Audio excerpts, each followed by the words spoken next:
few years back, when I was 17 years old, I went to a party. Everything was alright until the host started getting really intense and creepy. By that point, it was around 3 a.m., and I was pretty drunk. I decided to call an Uber in order to avoid any advances from the insistent guy. The Uber shows up, and I try to sober up when I get in. The driver starts making small talk with me, and in the state I was, I failed to see the red flags. He starts to ask me about the party I was at, and I told him about the creep, and then he told me it was because I was short and cute. He then asked my age, and sensing a weird vibe from him, I told him I was a minor, thinking that would deter any further advances, but it turns out that was a horrible idea. He was driving pretty recklessly on the highway, and I snapped out of my drunken stupor really fast. He then asked me to go get drinks with him that same night, and told me he really liked me. I quickly told him I'd get grounded if I stayed out any later, and that my mother was awake and waiting for me at home. Keep in mind I live in Mexico, and the amount of people, and especially women, that get murdered daily is ridiculously high. When we got to my home address, I noticed the doors were locked, and he kept on insisting on us going to get a drink, even though by now it was almost 4 a.m. I tried to act as nice as possible when I told him I couldn't that night. He then asked for my phone number, and told me we would go out the next day. So, not being the first time that some creep had asked for my number, I gave him my number, but changed the last digit so he couldn't actually contact me. But then he actually dialed the phone as I was getting out of the car. Of course, my phone didn't ring, and he started getting agitated and said I gave him the wrong number. I played drunk and stupid and recited my number again, but actually said it correctly in order for him to think he heard the last number wrong. He chuckled and said it was his bad, and told me we'd see each other the next day. I made my way into my house and immediately woke my mom up because I was terrified. She managed to calm me down and told me to go to sleep, so I went into my bedroom and started putting my pajamas on when I heard my phone ringing. The Uber guy was trying to video call me, and I lost my shit when I saw that on my screen. I immediately denied the call, and then noticed he'd sent me about 15 messages asking what time he could come pick me up and why I wasn't replying. Of course I blocked him right away and thought that would be the end of it. The next day I got a text from an unknown number and checked the picture and saw it was my driver. He asked me why I'd blocked him and started spamming me. I immediately blocked him. Over the course of the next month, I'd get messages from random phone numbers, and it'd quickly become obvious that it was the driver. I would always block him, but eventually I reported him on the Uber app and changed my number. The only problem is, he knows where I live.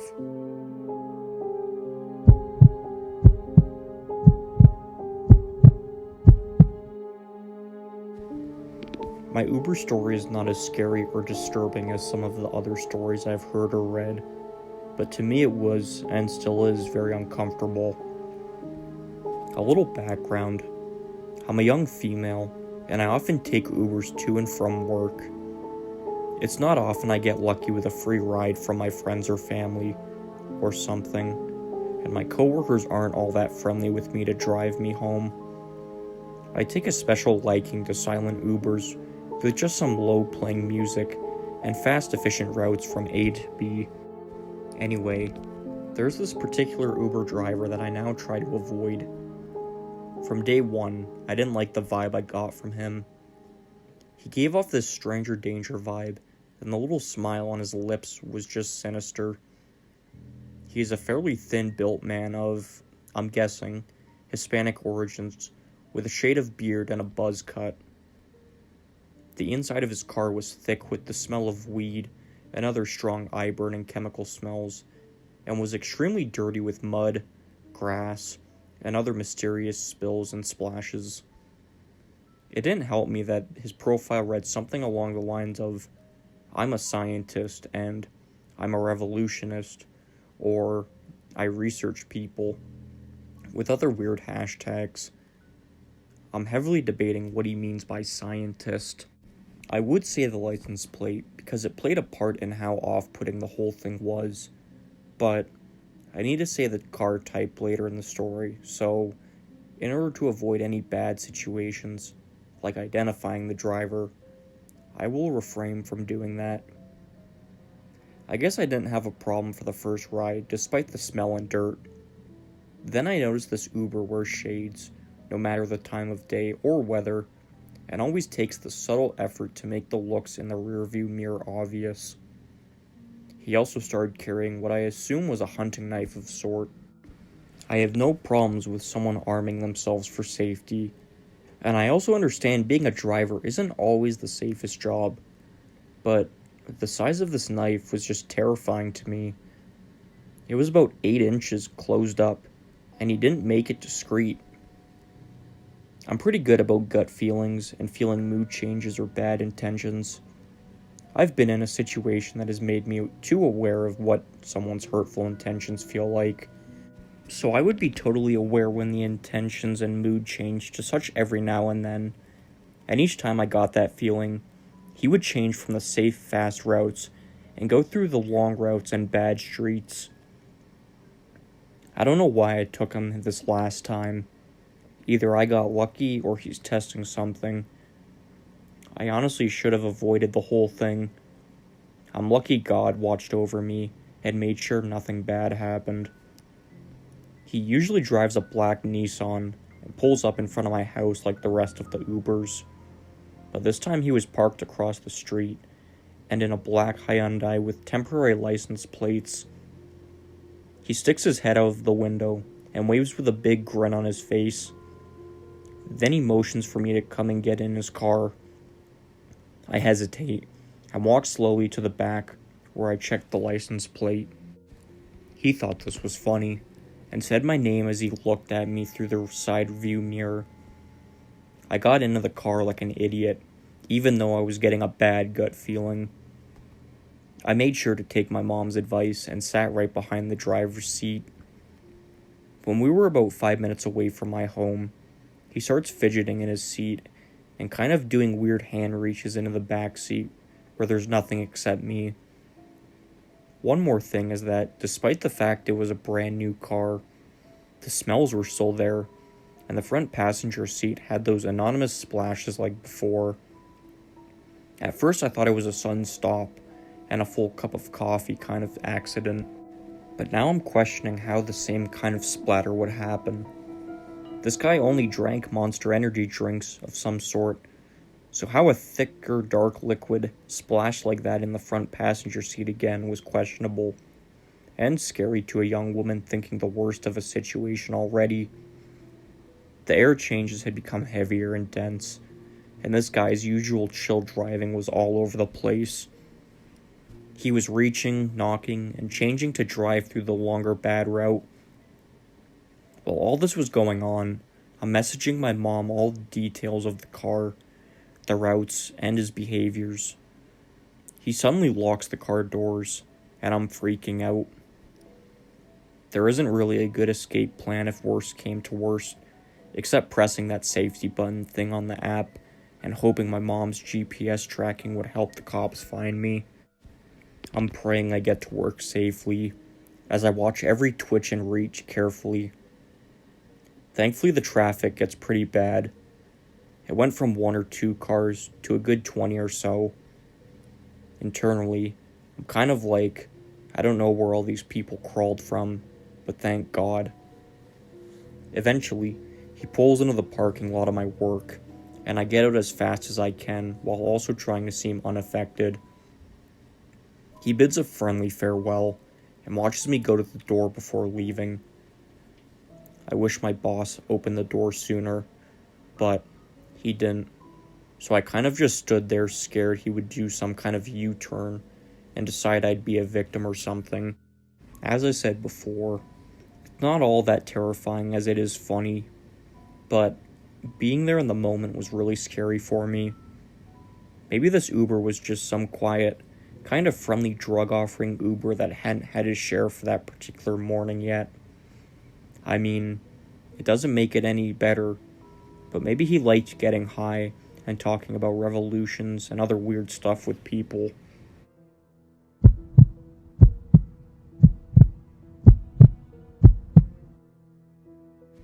Now, I'm not a big fan of Uber. Random people picking you up sounds like a bad idea waiting to happen, and this experience only confirms my problems. I worked as a bartender in the UK at a pretty popular bar. I always take cabs to and from work, as I don't have a car. One night was extremely busy, and cabs were coming and going with people. So many that I couldn't get a hold of one. Desperate, I downloaded Uber and found a driver 2 minutes from me. He arrived, and I attempted to open the back door, but it was locked. I looked at the driver, who signaled for me to open the front passenger door. I found it odd he wanted me sitting right next to him, but I assumed that he had a bunch of crap in the back. Reluctantly, I got into the passenger seat. The man had a thick Russian accent. Part of me considered just speaking Russian to him, but looking back on it now, I'm glad I kept that ace up my sleeve. "Where are you going?" he asked in an aggressive way, as if I was wasting his time. I told him the address. He plugged it in, and we were on our way. Now, usually in these stories, the kidnapper starts following the route and then goes off track once your guard is down. This guy took the first wrong turn he could. This is not the way. Please turn around," I begged. I know a shortcut," he said. Except he didn't. I saw his phone, and his turn added 4 minutes to the drive time. Just then his phone started ringing with the ID saying, "Yova K." He picked up the phone, and that's when I heard the most terrifying, horrific call in my life. Yes. The bitch is in the car. She suspects nothing. Prep the chains. I'll be there in 10. Make sure everything is ready. We can't leave any remains. We were too sloppy last time." He said all of this in Russian, assuming I couldn't understand. To this day, sometimes I wish I didn't. Now I know I had less than 10 minutes to get out of this situation, or I doubt I'd be seen again. We were approaching a stoplight, traffic light for you Americans. I had to quickly formulate a plan. The door was locked, but it was one of those button locks you could pull out to unlock the door. There was a risk of the man being armed, but I didn't have a choice. Another problem was that we had entered a bad neighborhood, one that was dangerous for a young woman walking alone at night to be in. I decided that after escaping, I would have to order another Uber and pray it was safe. The light turned yellow, then green, and as the car was moving forward, I pulled the button and leapt out of the car. "Hey, get back in here," the driver yelled, but I was already running.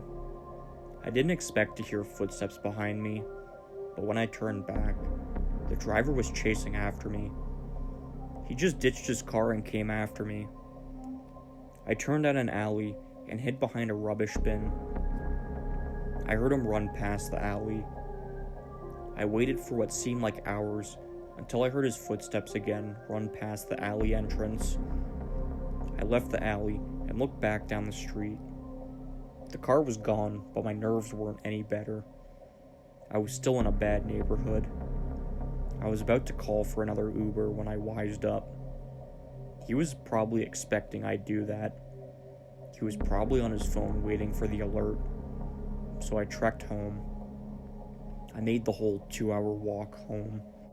I was lucky enough not to encounter any trouble in the way, and as soon as I was back home, I broke down crying. I lived alone, so I didn't feel safe one bit.